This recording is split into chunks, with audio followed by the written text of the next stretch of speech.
All right, good morning, gang. Good to see everybody back here after a nice long holiday weekend.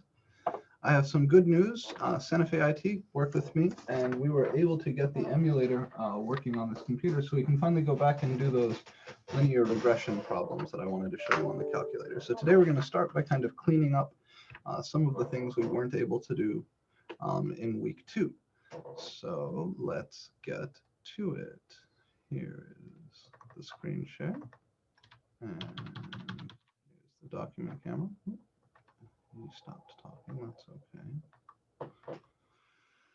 All right, so I'm going to give a, ooh, that was interesting. I'm going to give a quick lecture on linear regression and try to explain to you exactly what this stuff is. Before that, let me just kind of break out what we're going to do for the day. This, of course, is MAC1105, section 007, college algebra, section 7. Today is a lecture, and it is the 19th. Right. So today we're going to go back and talk about linear regression.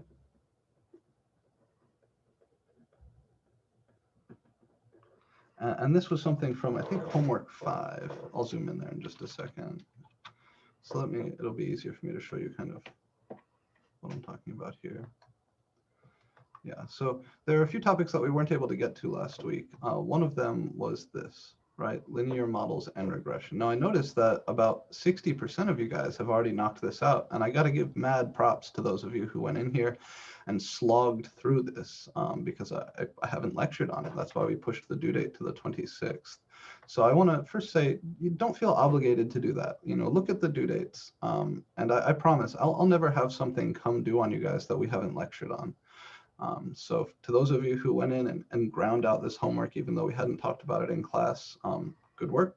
I imagine that was somewhat frustrating. But in the future, don't feel obligated to do that. Feel free to wait until after we lecture.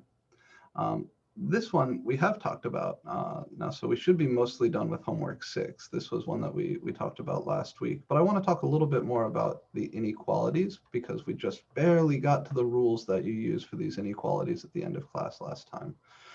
So today I'm going to start by reaching back to homework 5 and talking about linear regression, and then we're going to do some inequalities with absolute value functions, and that will wrap up everything you needed for quiz 2.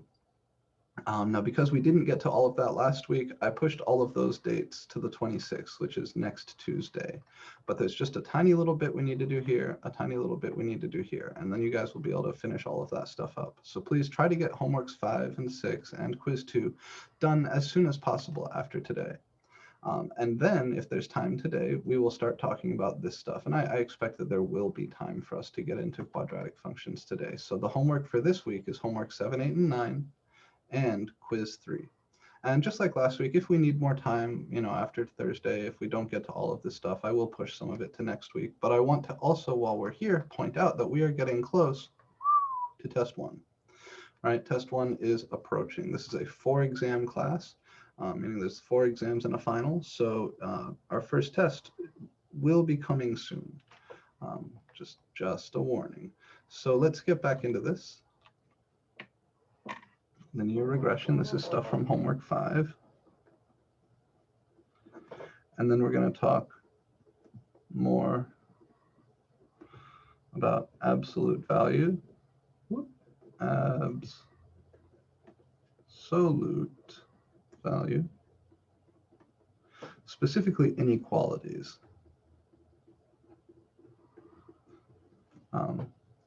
This was homework 6.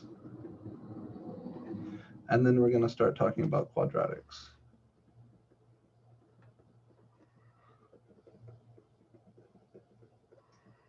And homeworks 7, 8, and 9 are all about quadratic functions. Of course, we're not going to get through all of the quadratic stuff today, even if we didn't have this other stuff to do. But let me introduce you to my friend. This is the Wabbit emulator.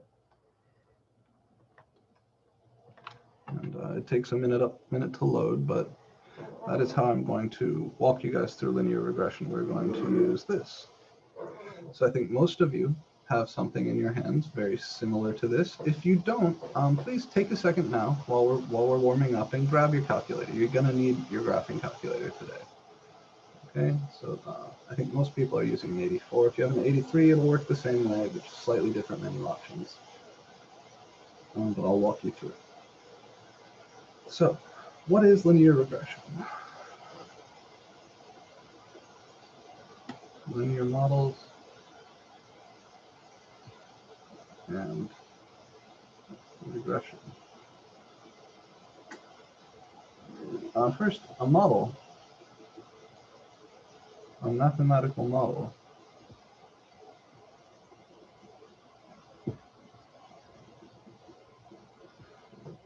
is a function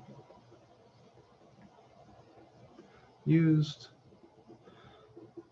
to describe or predict real world stuff, phenomena.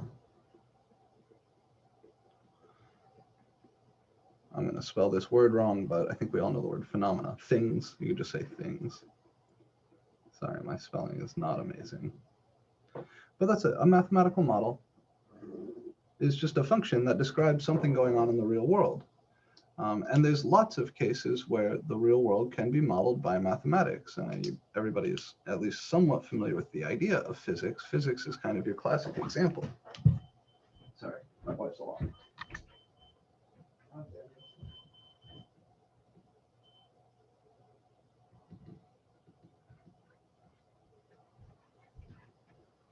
Some things are related to each other through time, right? Like if I wanted to track how far an object has fallen after I drop it out of a plane or something, then I could find a function to model the height of that object as time changes.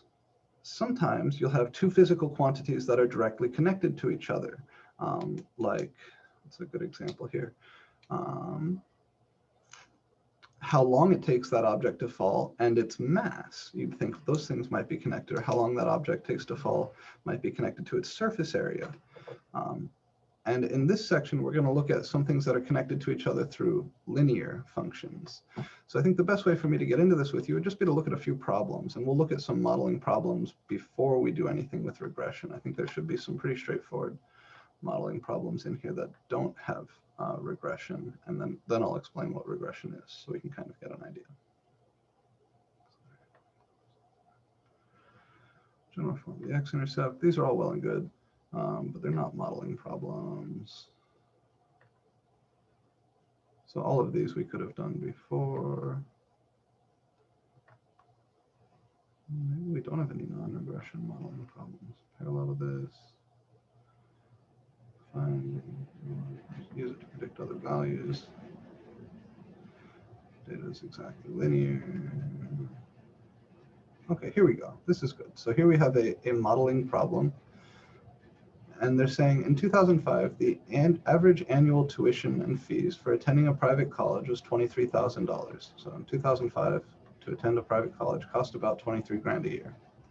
The cost rose by 37,000, rose to about 37,000 in 2015, as illustrated on the graph.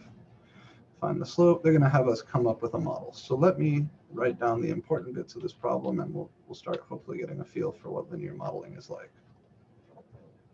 So example. In 2005, the yearly cost of attending a private, I'll move the thing in a second, a private college was 23,000.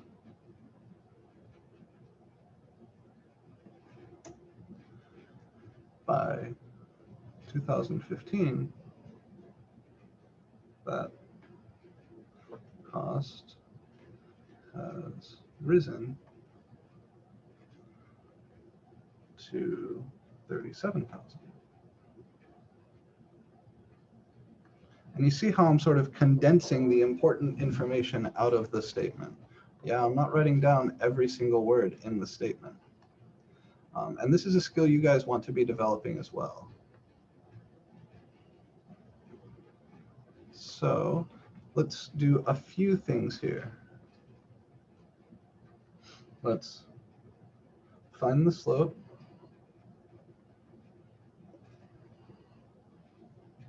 Connecting the points. And the way this is going to work is the graph there, you notice. Oh, did I close it? I did, didn't I? The graph there, you had cost and year, right? Here, let me pull it back up. This zoom should just get in the way of everything. We had the cost in one coordinate and the year in the other coordinate. So you want to track how the cost changes as the years go by.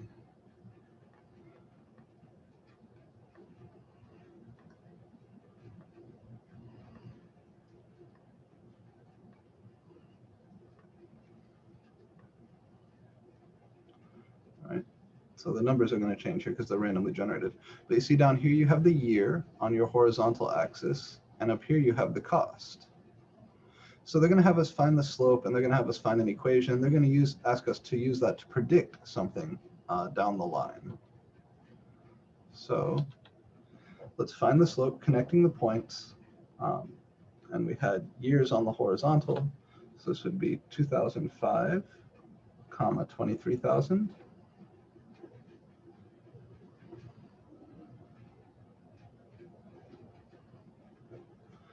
And 2015, comma 37,000.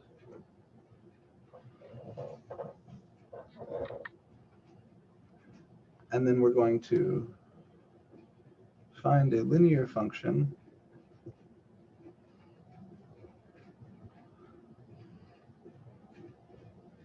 that models the cost of attending this college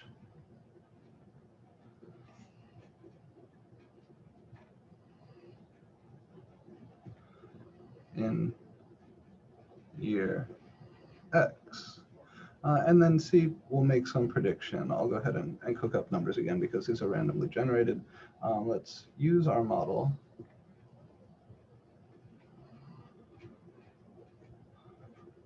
to predict the cost in, let's say, 2021. Why not?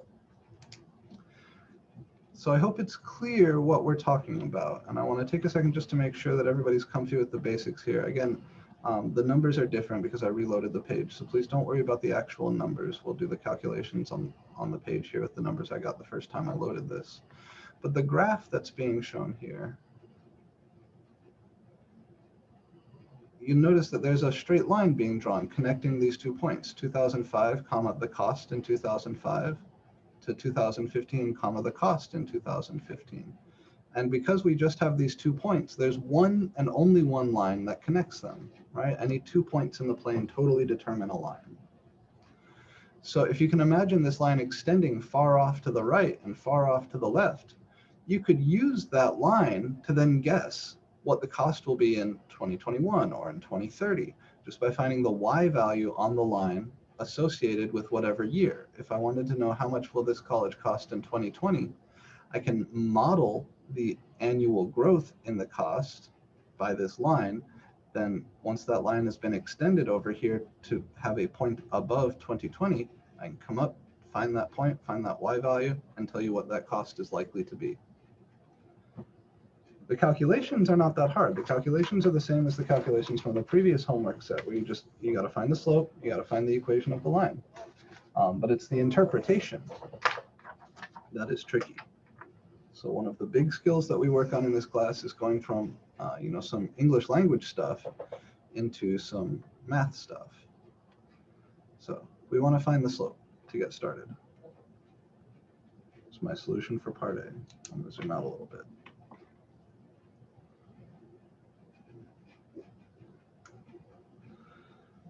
the slope is always a difference of y values over a difference of x values. And here I'm thinking of, I'll call this x0 and y0. I'll call this x1 and y1. So y1 is 37,000 minus y0 is 23,000. And this is all being divided by 2015 minus 2005. It's very important you remember fractions are grouping symbols. So you got to think of the top and the bottom as being in parentheses like this. If you enter this into your calculator without those parens, you're going to get into trouble. But let's go ahead and see what we get. And we can try out this emulator. So we've got 37,000 minus 23,000. And one way to not fret about these parentheses, I can hit enter here. And then I say, okay, I'm going to divide that result by parentheses 2015 minus 2005. All right, and we'll get 1,400. Yeah, so Matthew is correct. 1,400 is the correct slope. What are the units here?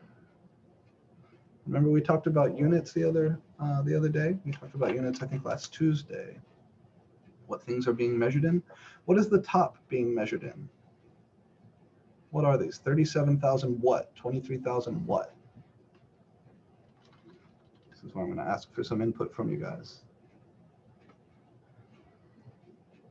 Yeah, good, very good. So up here we have the units of dollars, and here's that MIT notation, the bracket with the units, and down here we have years. So this is being measured in dollars per year.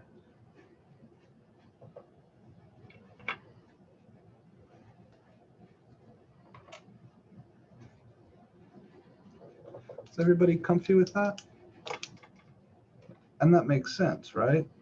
That's what we're supposed to be talking about, are dollars per year. So every year, the cost of attending this college goes up by $1,400. That's one interpretation of this slope. Let's say every year,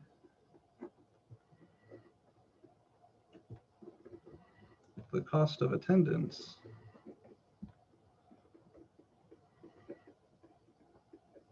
increases.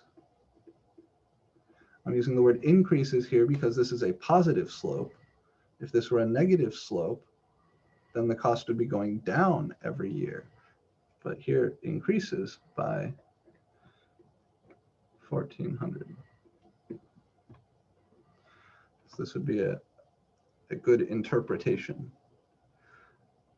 If I want to find a linear function, so I'm moving to part B now. If I want to find a linear function that models this data, then to do that, I just need to find the equation of the line passing through those 2 points. So we need the equation, I'll abbreviate equation, EQN. We need the equation of the line connecting those 2 points.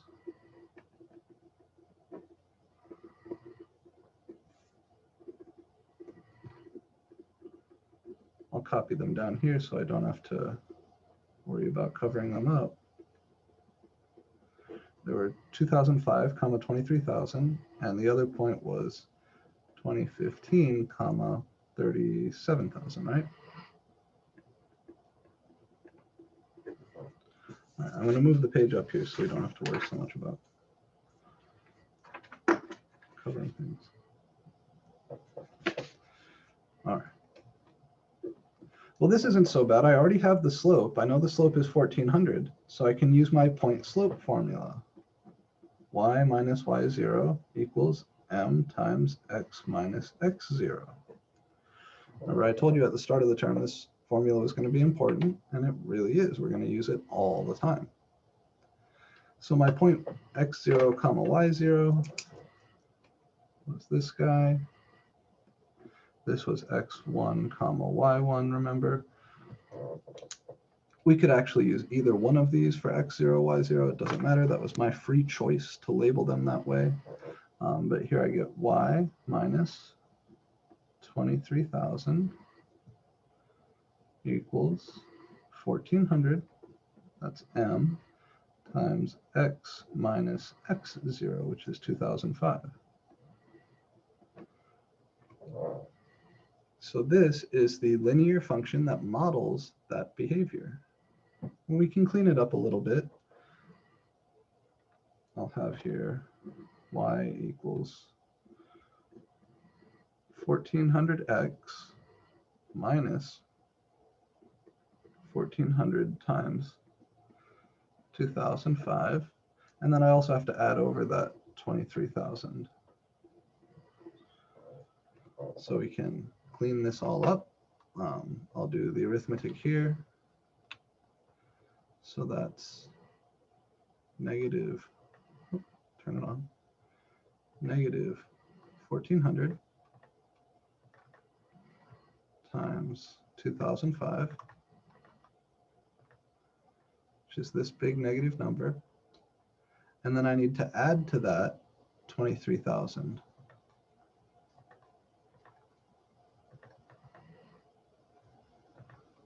All right, so we're still going to have a big negative number there, but that's okay. This is y equals 1,400x minus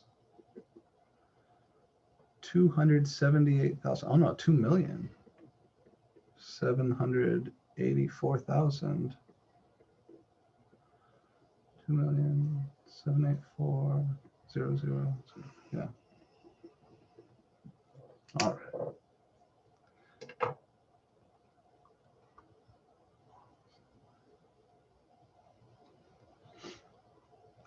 That's a good question. So we have to kind of pick our scale here. Now, this would be the y-intercept if our graph started at year 0, right? The year Christ was supposed to have been born, or the year Christ was supposed to have died, I'm not sure. So if you wanted to attend this college in the year Christ died, it would cost you negative $2,784,000. That's of course not a reasonable statement, right? At no time would this college pay you $2 million to attend, and certainly back in calendar year 0, right, 2021 years ago, this college did not exist. Yeah, that would be nice, wouldn't it? But that's unfortunately not how it rocks. So you're getting up on this idea, the domain of the abstract function compared to the domain of the model. Now in the graph here, they tell us that this function is only relevant from year 2000 on. So here the understanding is that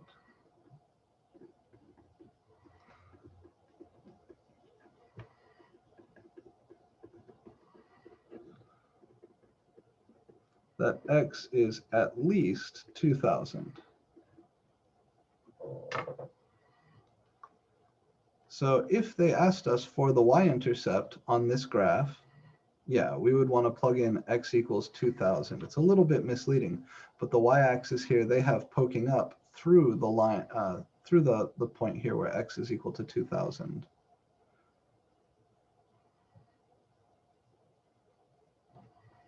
Now the last part of the problem that I wanted to get for you guys, so let's see, what would the tuition be in the year 2000?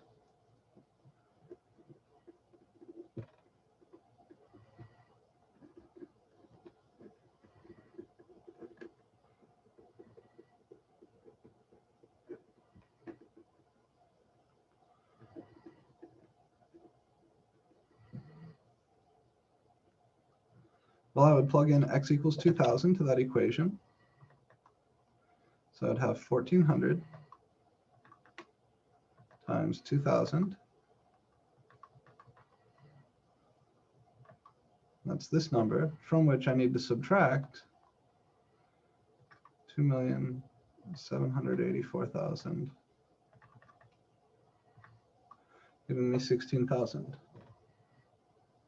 So in 2000, we would have y equals 1400 times 2000 minus 2784000, which is 16,000.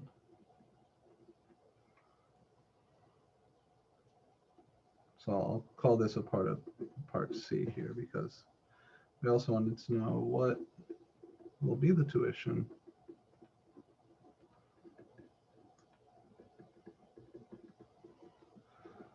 in 2021.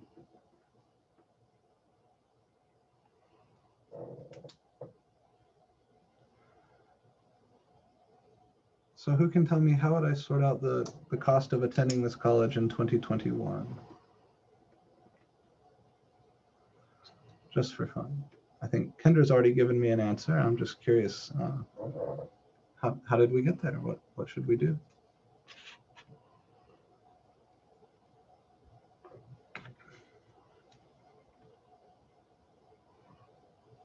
Oh, that was for 2020. I see.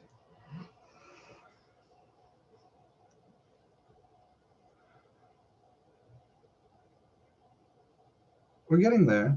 So remember, this is the equation right here that tells us the cost of attending in year X.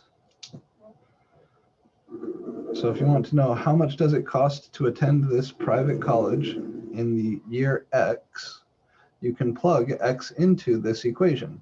As long as that X is bigger than 2000. This thing doesn't make sense for X is less than 2000. Yeah, good. Very good. So we'll go ahead and plug 2000 in here, which means we're going to multiply 2000 by 1400 and then subtract this big gnarly number. Or I'm sorry, we're going to plug 2021 in there. So in that year, in the year 2021, the cost would be 1400 times 2021 minus 2784000. And let me pull this guy back up. So that's 1400 times 2021. And you'll always notice me doing this, like 1 or 2 calculations at a time. I never try to do all the calculation at once, because there's a greater chance of making a mistake in the calculator if you do that. So I'll do the 1400 times 2021 first, and then I'll subtract off the 2784000. This way I can go back and check my work in a reasonable way. So I'm getting 45,400.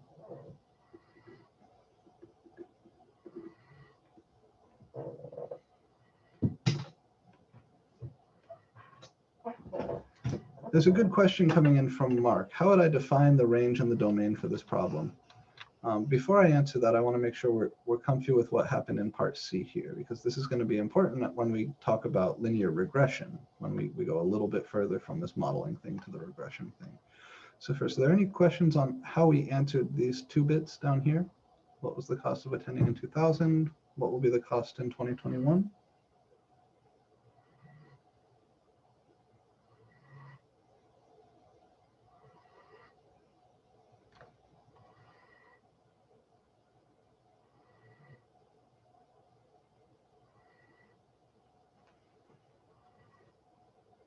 Okay.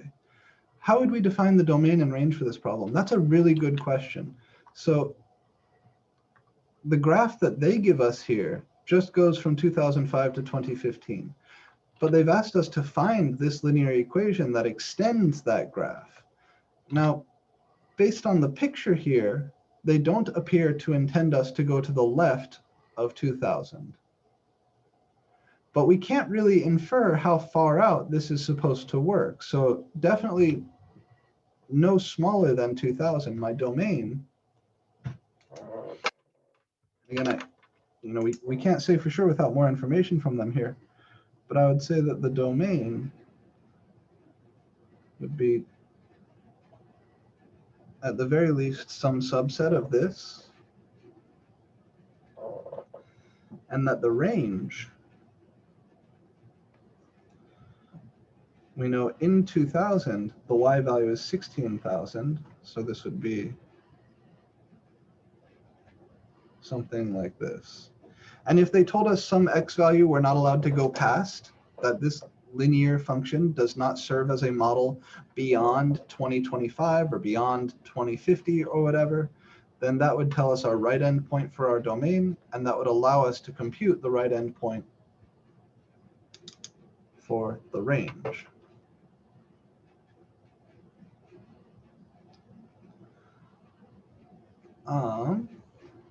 So how did I know to use this formula? I think probably you're asking about this formula, the point slope formula. Anytime we're trying to find the equation of a line, the point slope formula is the easiest way to do it. So we were told that we can model this using a line. They asked us, find the slope of this line, and the next part's going to ask us to find the equation of the line. So we were told to use a linear function to model this behavior. So that means that our function is linear. It's going to be an equation of a line, and this is the simplest way to find the equation of any line. If we were told that this could be modeled using a quadratic function or something else, then we would have to start with a different formula. But the fact that they asked us to find a line told me to use that point slope formula. Anytime we're trying to find a line, this is the formula to use. Any other questions so far?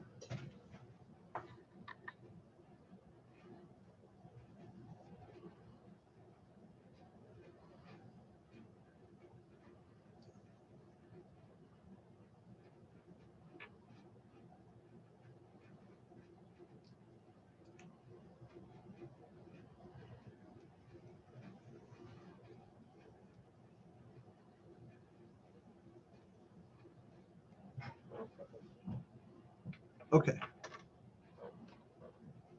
So I want to talk about modeling. And in order to do that, I think it might actually be useful to go back and talk a little bit about one of these previous problems.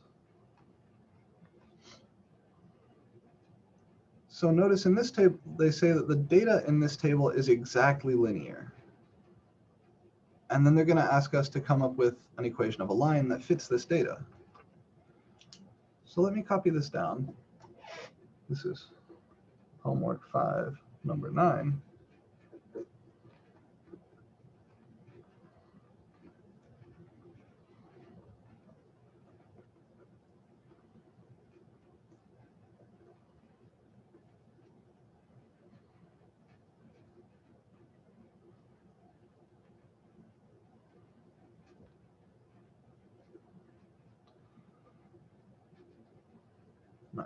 .2, 54.2,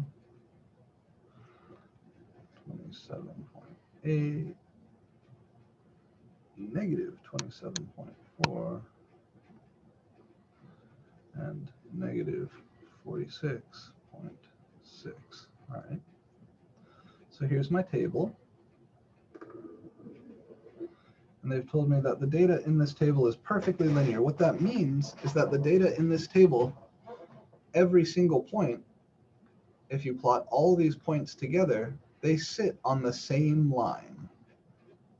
So I'm going to do a rough sketch of this. It's not going to be perfect, but it should be enough to help us get a feel. I want to pick for my scale, my axes, something down here that makes sense. I've got to get stuff 6 through 63. So here I'll mark this as 63, and then I'll try to come back and mark things at appropriate distances. If that's 63, 6 is way back here. 21 and 32 should be close to the middle. And then 55 should be like out here. And at 6, we're all the way up at like 90.2, so I'll mark this as 90.2. And then 21, 54.4 is going to be like a little closer here, 54.2, something like this. And then 27.8, And then by the time we get over here, we're negative. We're down here at like 27 point something. And then by the time we're out here to 63, we're down further.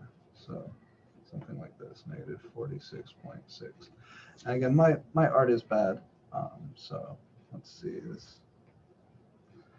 There's a line here that's supposed to exactly fit this data now. And my art is really bad, so we have to pretend like this is a straight line. Right, they're saying that this data is exactly linear. If you could plot these data perfectly, if I were a computer, you would see they all live exactly along one straight line. They want us to find the equation of that line. So how could I find the equation of the line that exactly fits this data? Well, I could take any 2 points, right?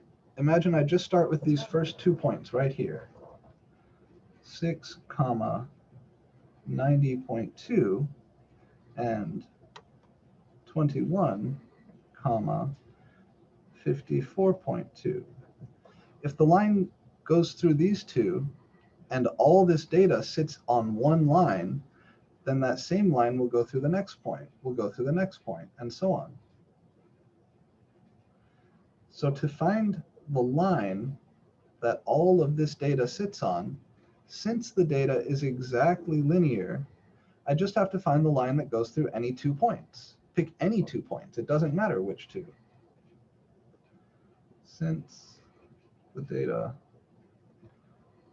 are exactly linear, to find the line that they all sit on,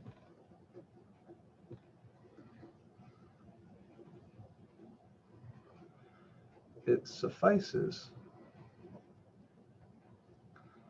to find the line connecting the first two.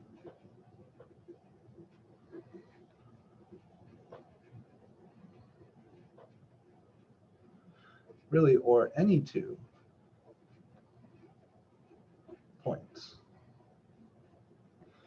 So I apologize. I know my picture here is not perfect. This does not appear to be exactly linear, but that's my bad art skills.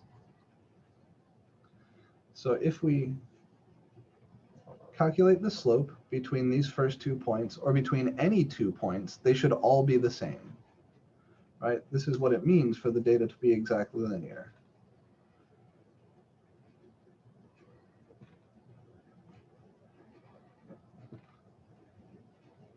So if you had to check if the data is exactly linear, if you weren't sure, or if you had faith that the data was exactly linear, you could know that the slope between any 2 points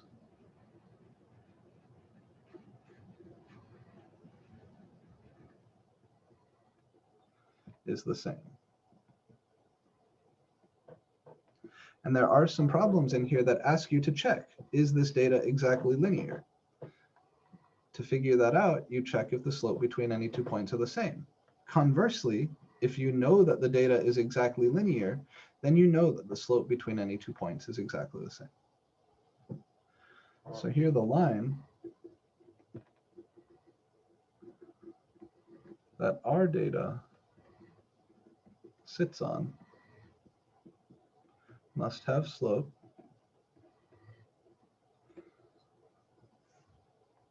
let me call this, x1, x2, x3, x4, x5, or whatever. We can calculate the slope between any 2 of these points. So here, I'll label these like this: x0, x1, x2, x3, x4, and this is y0, y1, y2, y3, y4. We can find the slope between the first pair of points here as y1 minus y0 over x1 minus x0. That's 54.2 minus 90.2 all divided by 21 minus 6. So that's 54.2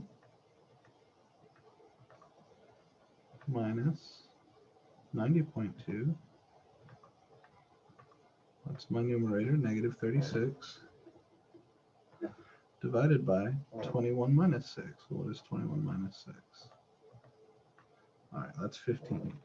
So I take negative 36 and I divide by 15.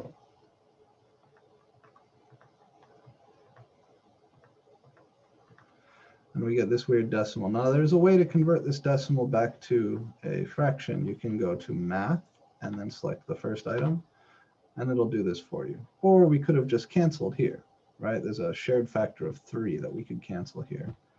You get negative 12/5.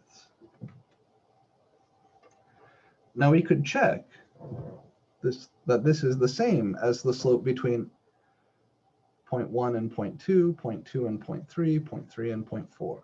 And if I had to check whether this data was exactly linear, that's what I would be doing next. I would go ahead and calculate all the rest of the pairwise slopes and verify that they are the same.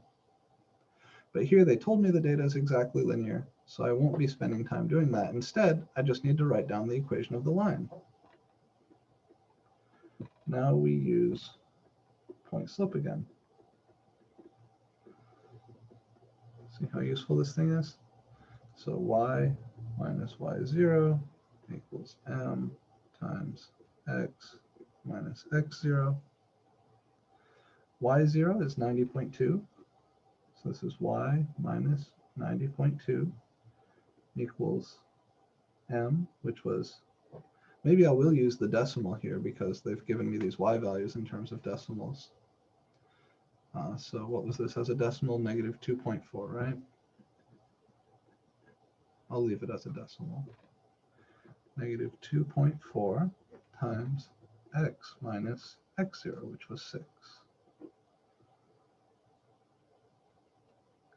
And we can clean this up if we want to. When you distribute the negative 2.4, you'll get y minus 90.2 equals negative 2.4x plus negative times negative will make a positive. And when you multiply 2.4 and 6,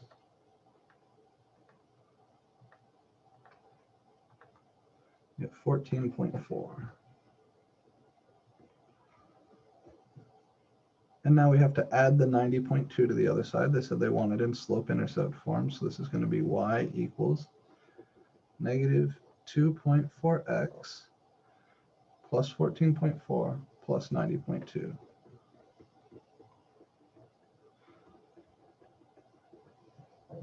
So we can add 90.2 to that. And we get 104.6. So y equals negative 2.4x plus 104.6. All right, that's what we find for our line. Just for fun, let's verify that I can get other points here using this line. Let me plug in x equals 55 and see if we really do get out negative 27.4. We should. So just for fun,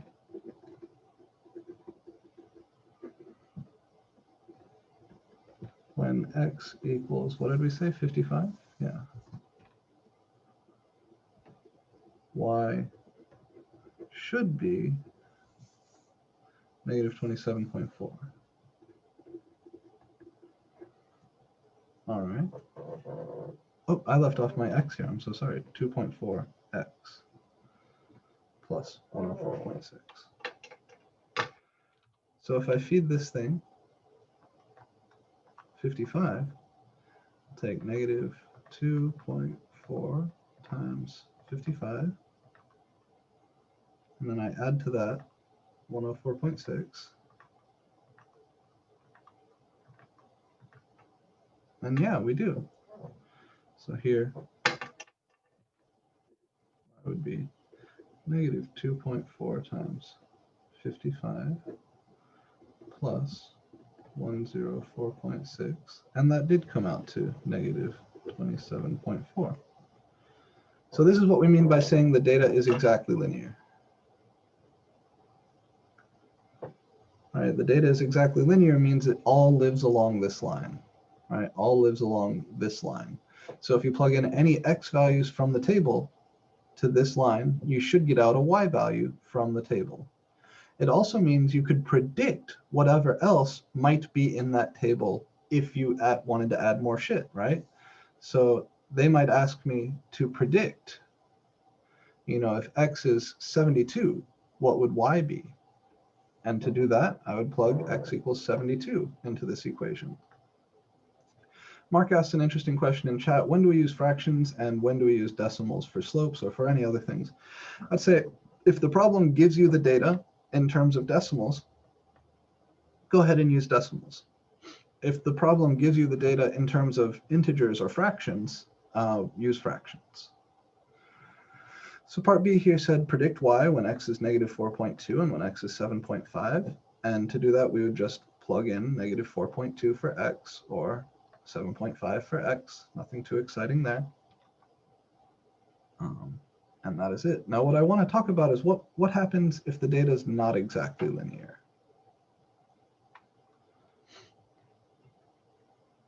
This is where we're going to get into regression.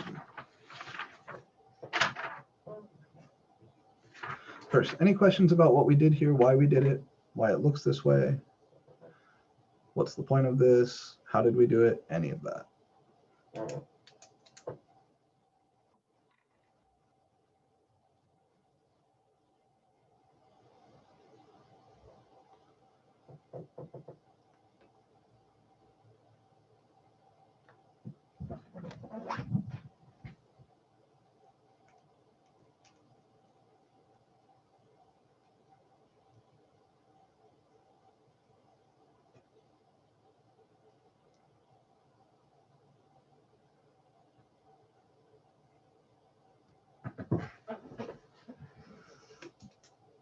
Okay.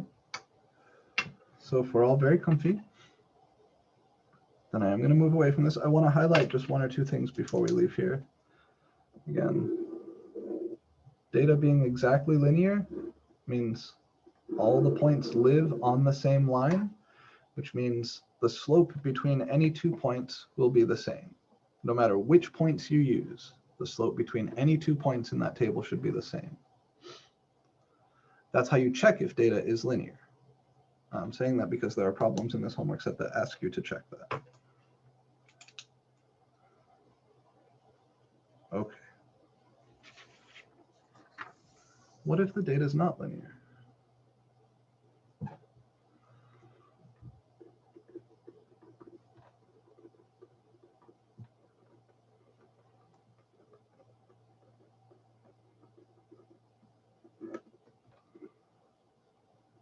Aren't exactly.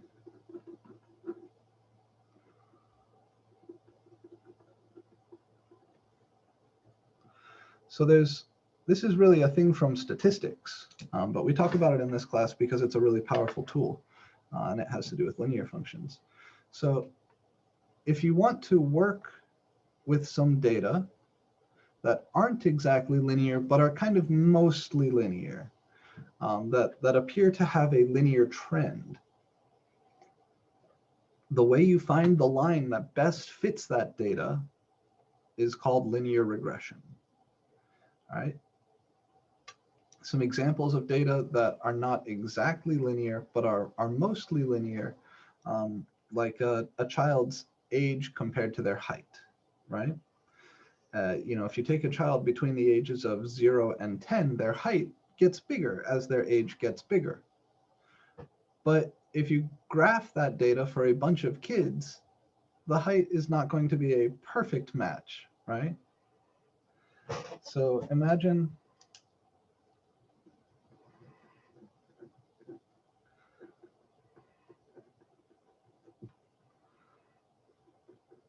the height of a child compared to their age. I'll put the age in years and the height maybe in centimeters. And I'm just going to make up some data here. When a child is first born, they're a little less than a foot long, or centimeters. Let's see, 100 centimeters is a meter, is about 3 feet. So maybe 25, 30 centimeters. When a child is 1 year old, they might have grown a little bit to like 32 centimeters. When a child is 2 years old, they should be approaching, or at least a half meter, let's say 56 centimeters. When the child is 3 years old, they should be about a meter, about 100 centimeters, let's say 101. And when the child is 4 years old, let's say they're 115 centimeters. This is some pretty plausible data. Maybe I'll extend it a little bit. The child is 5 years old. The rate of growth starts to slow down a little bit, right? The years 0 through 3, kids grow like crazy. They're still growing like crazy, 4, 5, 6, 7, but not quite as fast. Let's say 5-year-old, maybe 120 centimeters, and we'll stop here. If I graph this data, you'll see that it doesn't all fit on a line. But it fits fairly close around a line. And to graph it, just to help you get the better picture, I'm going to use, stay on page, I'm going to use Desmos.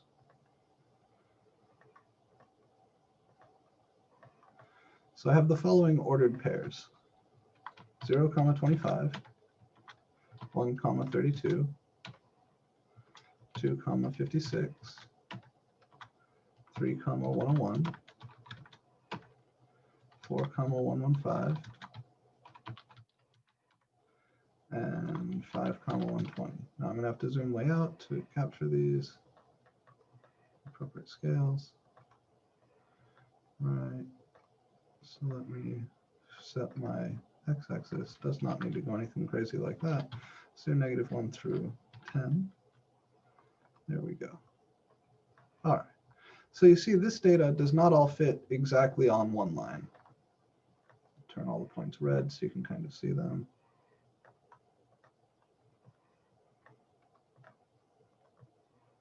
If I'd graphed the data from the previous problem like this, you would see they all fit exactly on the same line.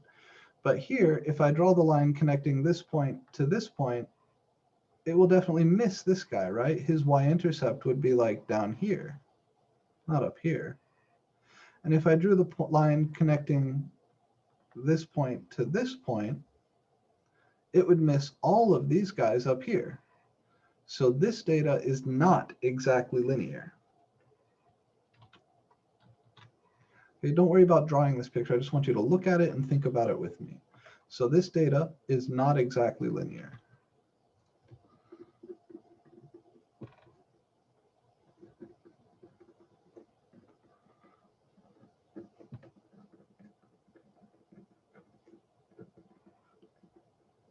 Does not all sit on one line. And one way we could detect that is by graphing it in Desmos or any other graphing utility and checking just visually, do these points all live along the same line? Sometimes that's easy to do, sometimes that's hard to do. You can imagine if these were very, very close to being linear, it might be hard to see. Right? If this one was just off by a tiny little bit more, if it was up here, then that would at least make these 3 points appear to be on the same line. So if you want to check, you can always compare slopes. You can take the slope from here to here, which would be 32 minus 25 over 1 minus 0, which is 7 over 1, which is 7. And then you could take, this is from x0, y0 to x1, y1, with the understanding again that this is x0, x1, x2, x3, x4, and x5.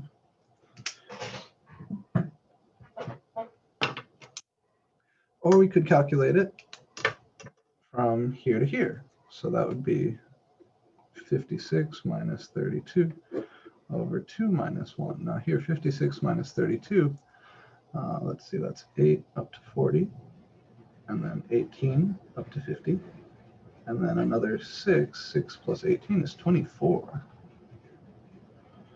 over 2 minus 1, which is 1. So this is 24. This is much bigger, right? So these slopes don't match.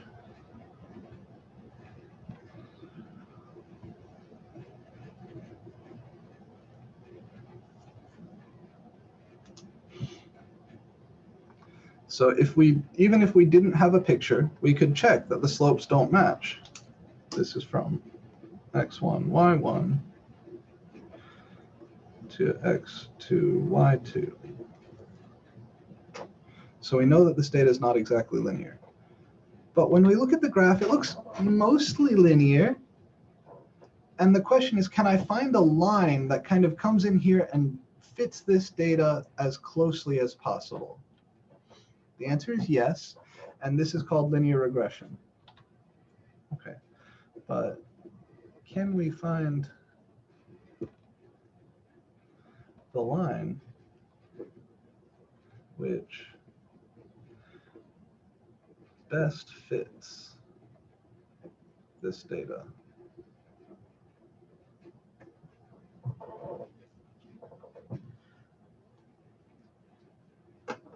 The answer is yes, using linear regression.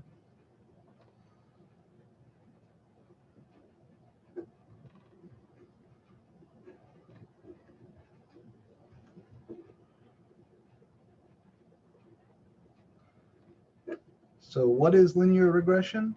Linear regression is an algorithm that takes a table of data like this and finds the line that best fits that data. Let me show you how it's done. You need your calculator for this. All right, this is not a calculation you want to even try to do by hand. It's horrible to do by hand. Before we get started, so again, please everybody get out your calculators. Hopefully you got them out earlier when I asked you to. Before we begin, I want you to hit second and 0, and you're going to scroll down until you see the D's. This is the library of all the shit your calculator can do. You're going to scroll down until you see diagnostics on. See right here, diagnostic on. Hit enter, and then you'll see done. This is going to give us a little measurement of how linear or how nonlinear this data is at the end. It's a useful tool before we get started. To do the linear regression itself, you're going to hit the button here that says stat. Your first option is going to be edit. Jump into that. You put all your x values in L1. So my x values were 0, 1, 2, 3, 4, and 5. Now next to each x value, so I'll hit the over arrow to jump to L2. Next to each x value in list 2, I'm going to put the y values associated with that x value. So my y value associated with x equals 0 was 25. The y value associated with 1 was 32. And then 56. And then 101. And then 115. And then 120. All right, so you should have a table looking like this with your x values on the left and your y values on the right. Once you have that, you're going to hit stat again, and we're going to scroll over. Now I'm going to hold here just for a second in case anybody is still getting these things in.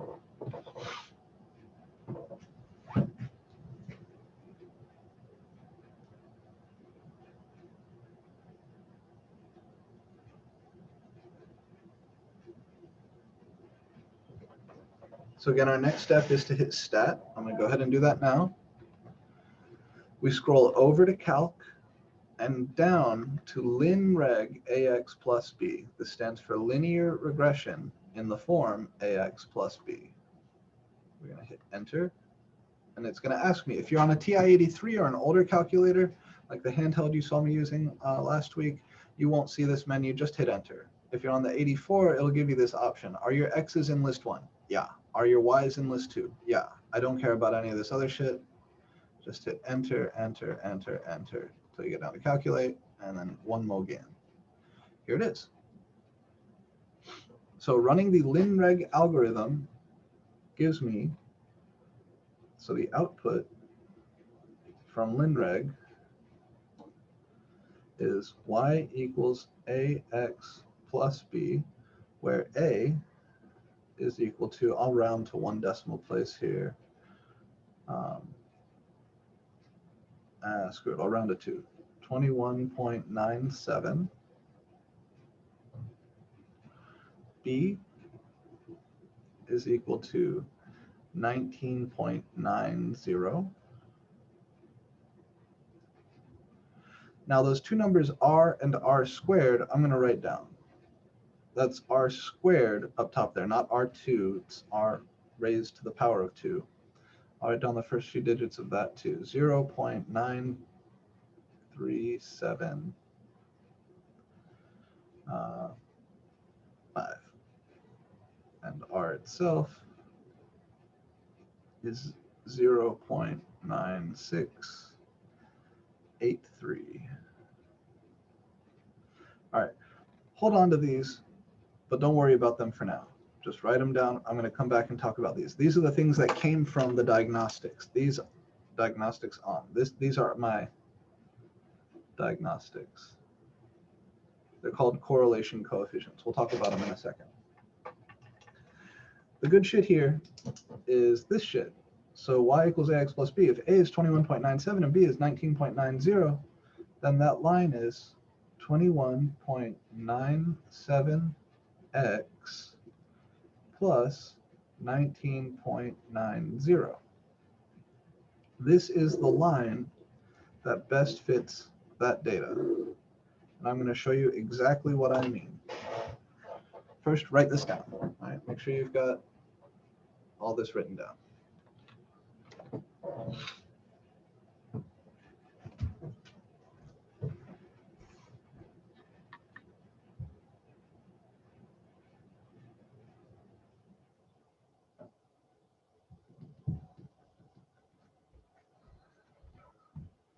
Okay, let's return to Desmos. I'm going to add to this graph the line y equals 21.97x, 21.97x plus 19.90. Look at that. See how this blue line gets really close to all these points? In fact, if you move this blue line up or down at all, the sum of the vertical distances from the points to the line would get longer. This is the line that best fits that data. So if you wanted to guess when my baby is 6 years old, about how tall will it be, I would guess this y value. If I wanted to guess when my baby is 7 years old, how tall will it be, I would guess this y value. This line can be used to predict what comes next in this table. The same way we could on the previous problem, use the line that we found to say what would come next on that table. Well, sure, here the data is not perfectly linear, but this is the line that comes the closest to all of those points. And it's a neat thing to think about. It's not super obvious, but you don't want the line that goes through the most points. You don't want the line that like clusters near a point. You want the line that minimizes the sum of all of the vertical distances. And that's a tricky thing to come up with. That's why we use the calculator to do this, because doing that by hand is incredibly hard. But running it through the calculator is easy. Questions on how we run the linear regression algorithm or what it means?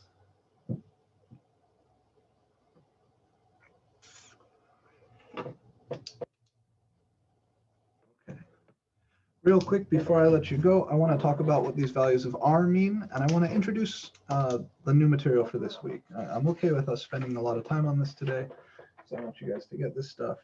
But I do want to make sure we're making forward progress also. So the meaning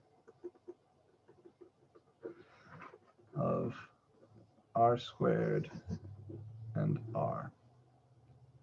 These are, the number R is called the Pearson correlation coefficient. And it tells you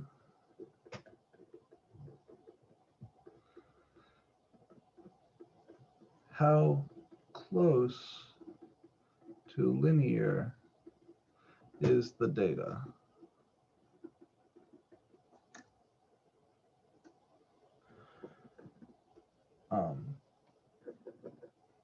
By definition, R is always between -1 and +1. And if R is exactly equal to +1, then the data is exactly linear,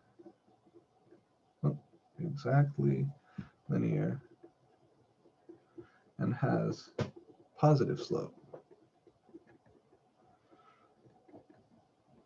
So if I took the data points from the problem 2 examples ago where they told us the data was exactly linear, if I took these guys and I ran linear regression on them, it would give me the line and it would tell me that R is equal to -1 because that data was exactly linear and had negative slope. And if that data was exactly linear and had positive slope, it would tell me R is equal to +1. So if R is equal to -1, this means the data is exactly linear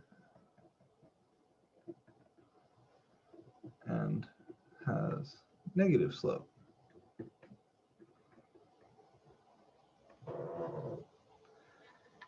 So this is the idea behind the number R, and I'll show you some examples. While we're here, I should say if R is equal to 0, then the data is random or has no linear patterns.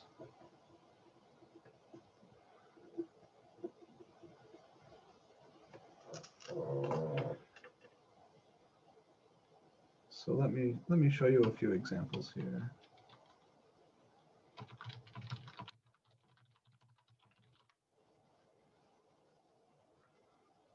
Yeah, I think the Wikipedia page usually had some good stuff. These look okay too. Yeah, here we go. Let's see what that first page had. Some random statistics stuff. Here we go. So this data, if you look at these data points, they do all kind of slope up, right? Most of them over here are down low.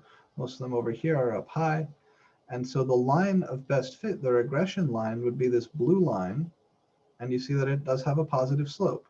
This data set has an R value of 0.4. Positive because the data is sloping up, but not really close to 1 because the data isn't exactly linear. Here, this data, if you look at these dots, they're completely random.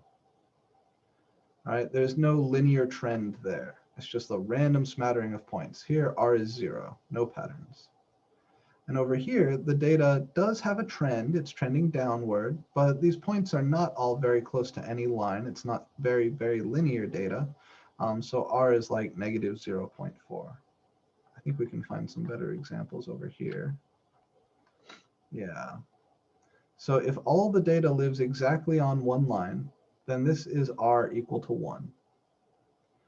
If all the data is clustered pretty tightly around a line and that line has positive slope, then this would be R being positive and pretty close to 1. As the data gets more random, R gets closer to 0. And as the data is getting more linear but having negative slope, R is getting closer to -1. So these are all some examples here of data sets and the value of the correlation coefficient R. There are lots of examples out there. You can look at more of these things. Don't worry about any of these calculations. These are all for statistics people. But this picture is useful. Right? These scatter plots are useful.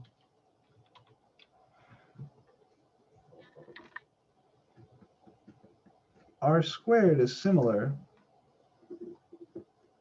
R squared will always be, it's just the square of R, will always be between 0 and 1. If R squared is equal to 1, then the data is exactly linear.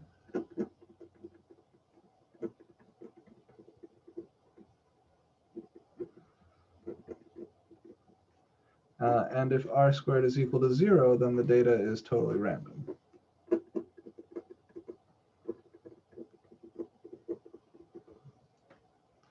So if you just take the number R and square it, since R is always between -1 and 1, R squared will always be between 0 and 1. Because if you square a negative number, you get a positive number. So you just take the same sort of logic, you just lose the slope information, right? R squared tells you the same sort of thing. If R squared is equal to 1, the data is exactly linear. And if R squared is equal to 0, the data is totally random. If R squared is close to 1, then the data is mostly linear.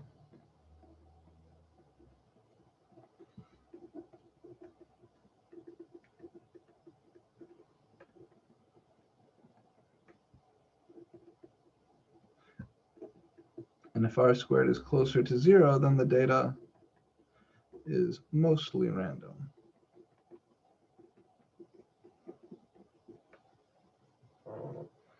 All right, so that's linear regression. It's an algorithm you run in a calculator to find the line that best fits a set of two-dimensional data. And then this number R and R squared, these are ways to measure how linear your data is. If all your data points live exactly on one line, then R and R squared will be 1, or -1 if that line is negatively sloped. And if your data is just like a meaningless cloud of bullshit, then R and R squared will both be 0. Okay. Questions for me on linear regression?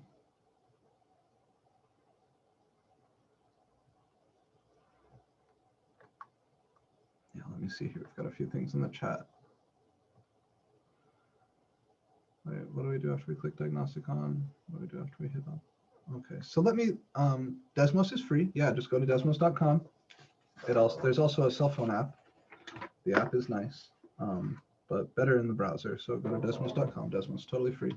Let me grab a problem from your homework set so we can see one more example, because there are a few people asking, what do we do after this, or what do we do after that? So let me find some data that's not exactly linear. And we can do some regression work. You represent life? No, this is still just straight modeling stuff. Function computes the following? No. Models this table? Exactly no. Exactly no. No. No. No.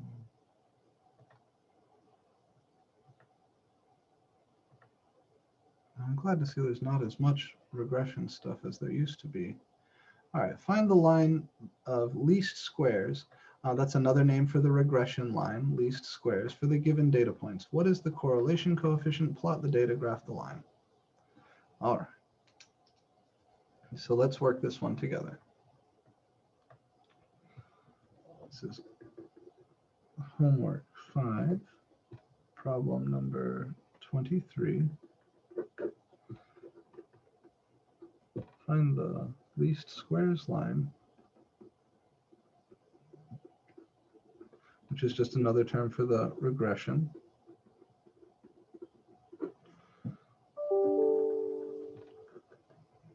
For the data.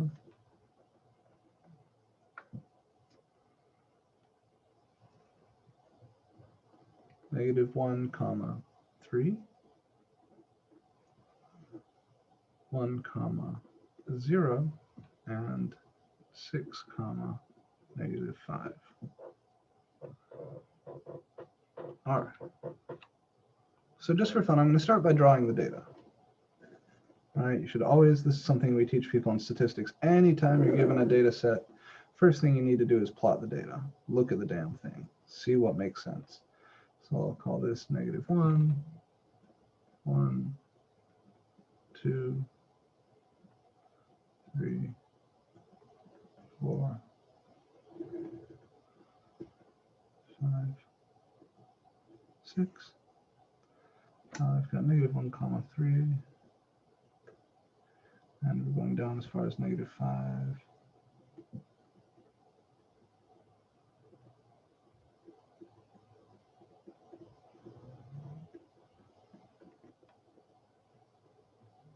All right, so -1, 3 is right up here. 1, 0 is right here. And 6, -5 is here. So this data does not appear to me to be exactly linear. If I draw the line that connects these 2 points, it's going to miss this guy. If I draw the line that connects these 2 points, it's going to miss this guy. So this data does not appear to be exactly linear. So let me feed this to my calculator. So if you missed a step in that linear regression, oh shit, thank you. Yeah, I graphed 0, 1, didn't I? We want 1, 0. So sorry. 1, 0 is right here. Yeah, ignore this one. Thank you, Matt. Still probably not exactly linear, but let's see. Thank you, Matt. Thank you, thank you. All right. So if you missed a step in the linear regression calculation last time, you go to Stat. That's this button here. And then your first option is Edit. So you just hit Enter. You want to edit. There's a way to clear these lists. There's a clear list function, actually. Let me go to Stat, and then you go down to Clear List, so I can knock out whatever's there. You have to tell it what list to clear. If I want to clear list L1, I hit second and then 1. That'll clear list 1, and then I can go back through this. There's a way to do both at once, too, if you separate them with a comma. Clear list second 2. Clear list 2. All right, so now our lists are clear. Go to Edit. And in 1, I'll put all the x values, -1, 1, and 6. So always use this symbol down here for the negative sign. Don't use the minus button. It'll get confused. There's a difference. -1, 1, and 6. And then I'll come over to list 2, and I'll enter the corresponding y values, 3, 0, and -5. And these are my lists, right? I've got -1, 3, 1, 0, and 6, -5.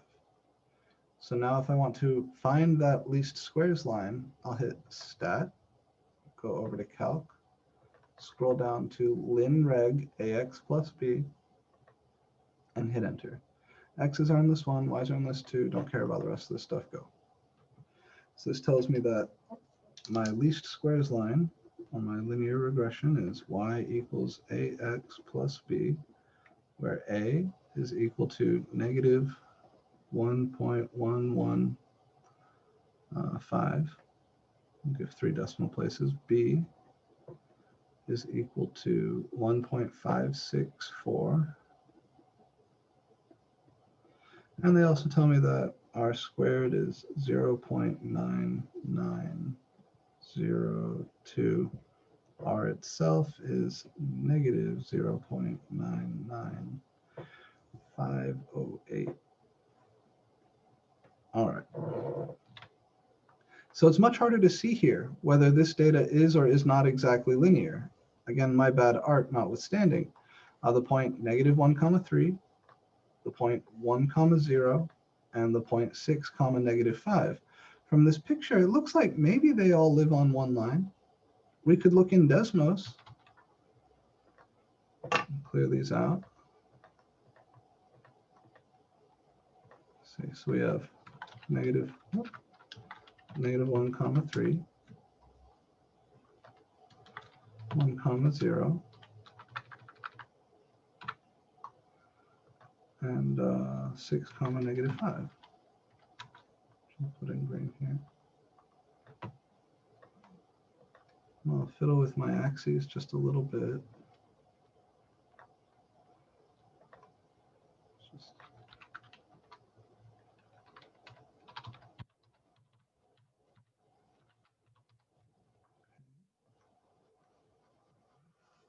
So yeah, here are my points. And it kind of looks like they could all live along one line, right? It's really hard to tell. Based on the stats we got out here, based on this stuff that we got out from the LinReg algorithm, do these all live on one line or no? Is this data exactly linear or is it not?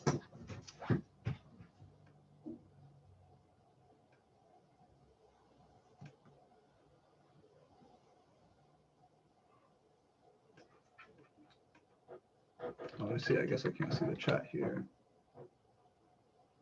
What do we think?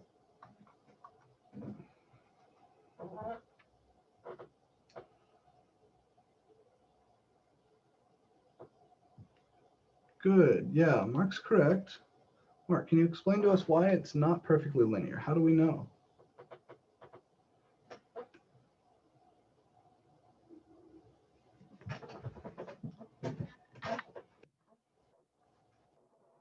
What's the giveaway here?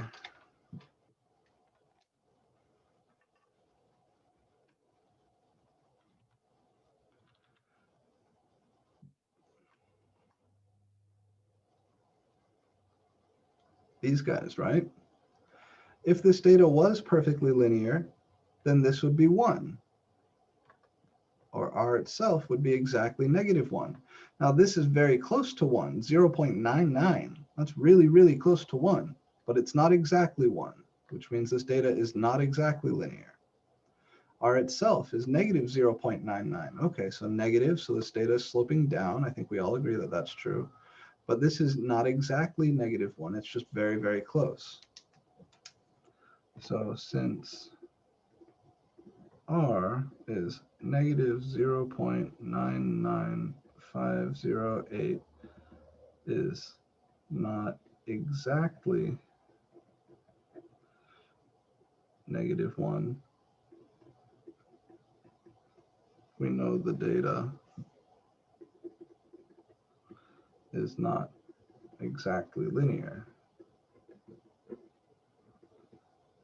Or we could go computing some slopes, right? If we take the slope between this point and this point,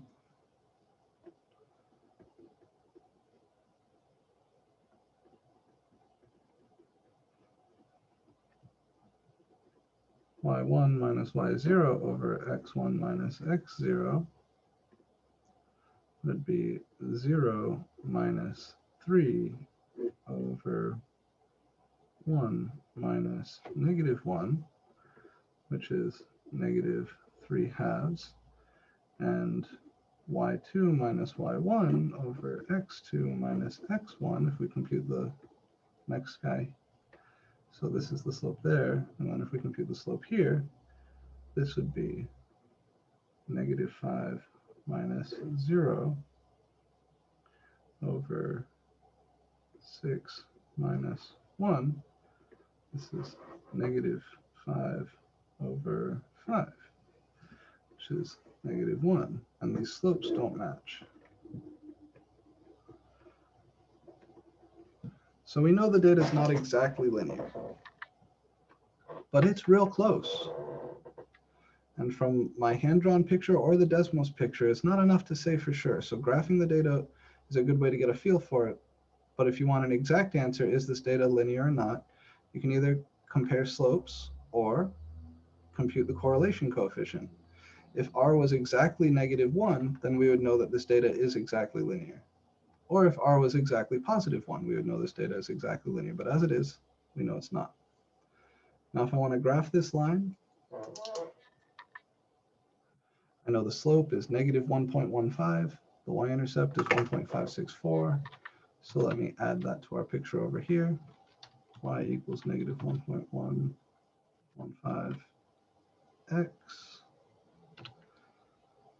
plus 1.564. Here it is. Here's the line that best fits our data. It's not perfect, and it's impossible for it to be perfect because this data is not perfectly linear, but it's pretty good. All right, I know we've gone a little bit over time. I really appreciate you guys hanging around. I hope you have a good feel for this linear regression stuff. It's not a huge part of the course in the sense that we're not going to, I don't care too much about linear regression myself. It's a statistics thing. But getting comfortable working with lines and linear equations is a big part of this course. So please wrap up homeworks 5 and 6 if you have not yet. We'll move on from here on Thursday. So I'll do more talking about the absolute value inequalities, and then I'll introduce the quadratic stuff. We're falling a little bit behind, but that's okay. I've got time built into the syllabus for this. So next time, more on inequalities involving absolute values, and then we'll start talking about quadratic functions. Take care, guys.